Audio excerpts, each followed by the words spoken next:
John and I were very close. We were just a little over a year apart. We spent a lot of time together when we were teenagers. He took me with him when he went to town on Saturday night. He'd drop me off, pick me up when he dropped his date off, and so just about everything we did together. Then he went to college for a year. At that time in Oklahoma, you had to carry 15 hours to stay out of the draft. He had 13 because we had to work full-time to go to school.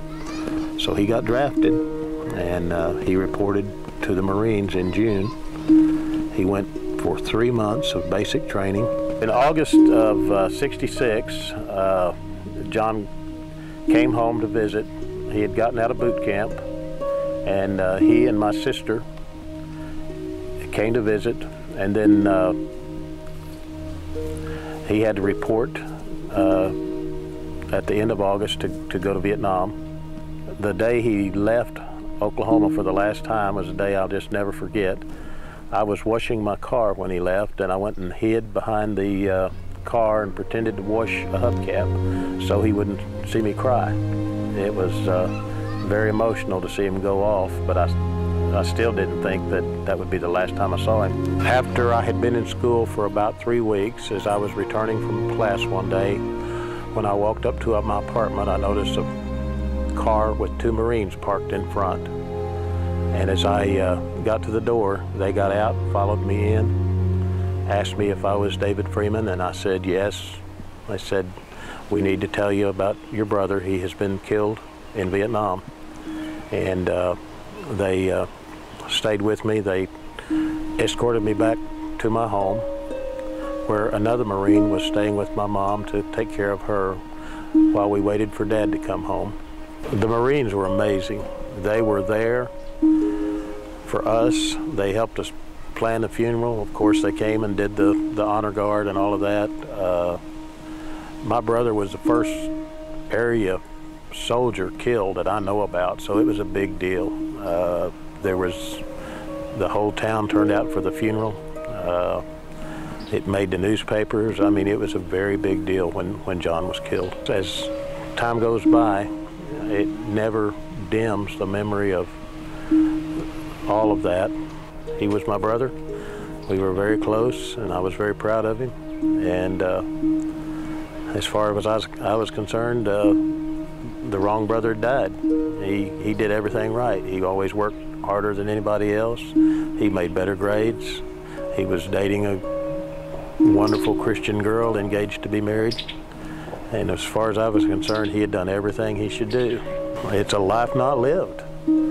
It's a relationship that's cut short. You think about the grandchildren and playing with them, and he never got that privilege. You think about the relationship you have with your wife, and he never got that privilege. So yes, I think he missed on a lot, and I miss sharing it with him. When you love the Lord and live your life for him, and he really did, no matter how short your life is, it's not in vain. And he's been an inspiration to me and an encouragement to me just thinking about him. I'm excited about seeing him in a few years. You know, that's the neat thing about being a Christian.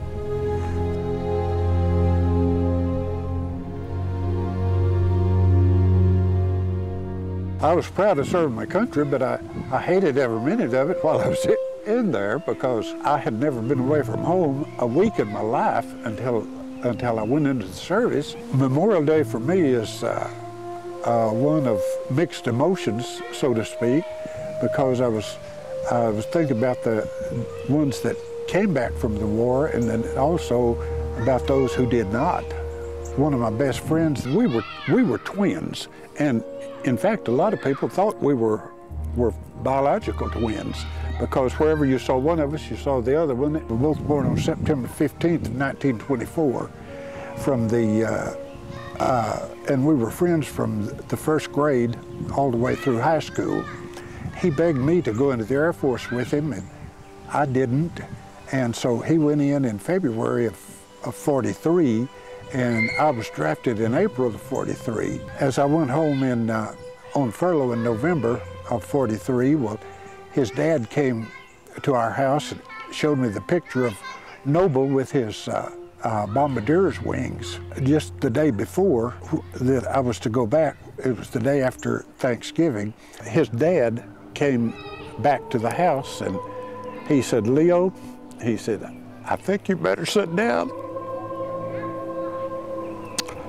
He did.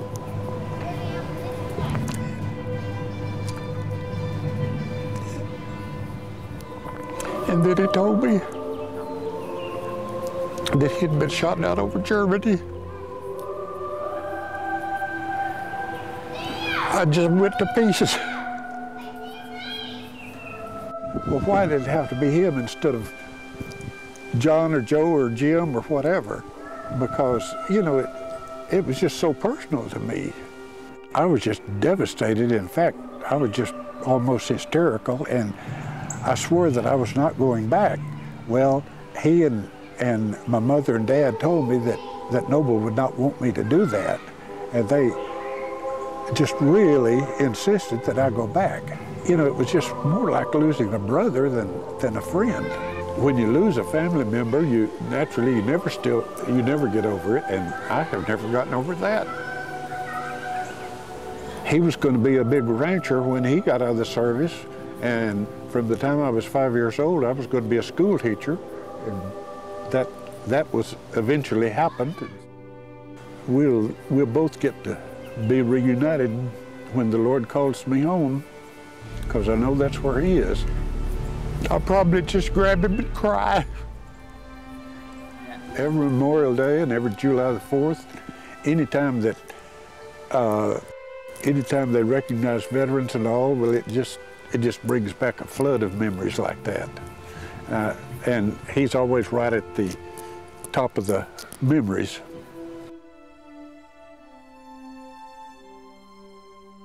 After what I went through, there's absolutely no way that there's such a thing as a coincidence. God has a plan for everything. We deployed into Baghdad in mid-April of 2003. They had divided the city up into zones. At the time they said, okay, here are your 2 zones. Go and keep the peace in these 2 zones. Basically act as the sheriff, patrol the streets and keep bad things from happening.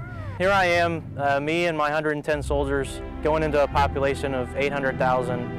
And I have no idea whether they are going to be excited that I'm there or whether they're going to be very disappointed that I'm there and want to do bad things to me. I could hear the bullets flying past my head. Sometimes there's a fluttering noise, sometimes there's kind of like a little zing. A lot of ricochet shots off of vehicles and buildings. You know, not quite like the movies where you get the pew, but you hear it cracking off the buildings. It was terrifying. It really was. Beyond the bullets flying at me, the worst part was knowing that I had, 18-year-olds, 20-year-olds that I was responsible for, whose parents expected me to bring home to them, and those guys were also getting shot at the same time. I came across a Catholic priest who actually had the 2nd largest parish in the entire country. He became just a phenomenal source of information for me. He spoke better English than I do. He gave me the insight to everything that I needed to know there. Who was good, who was bad, who I needed to watch out for. His name was Father Bashir. It wasn't just a coincidence that I ran across this guy. This is someone that God had placed in that position many years before I got there, solely to be a guide for me when I got there on the ground. We just had such a peace when we deployed. I felt like every decision I made was covered by the Holy Spirit. The entire time through that deployment, I was not alone.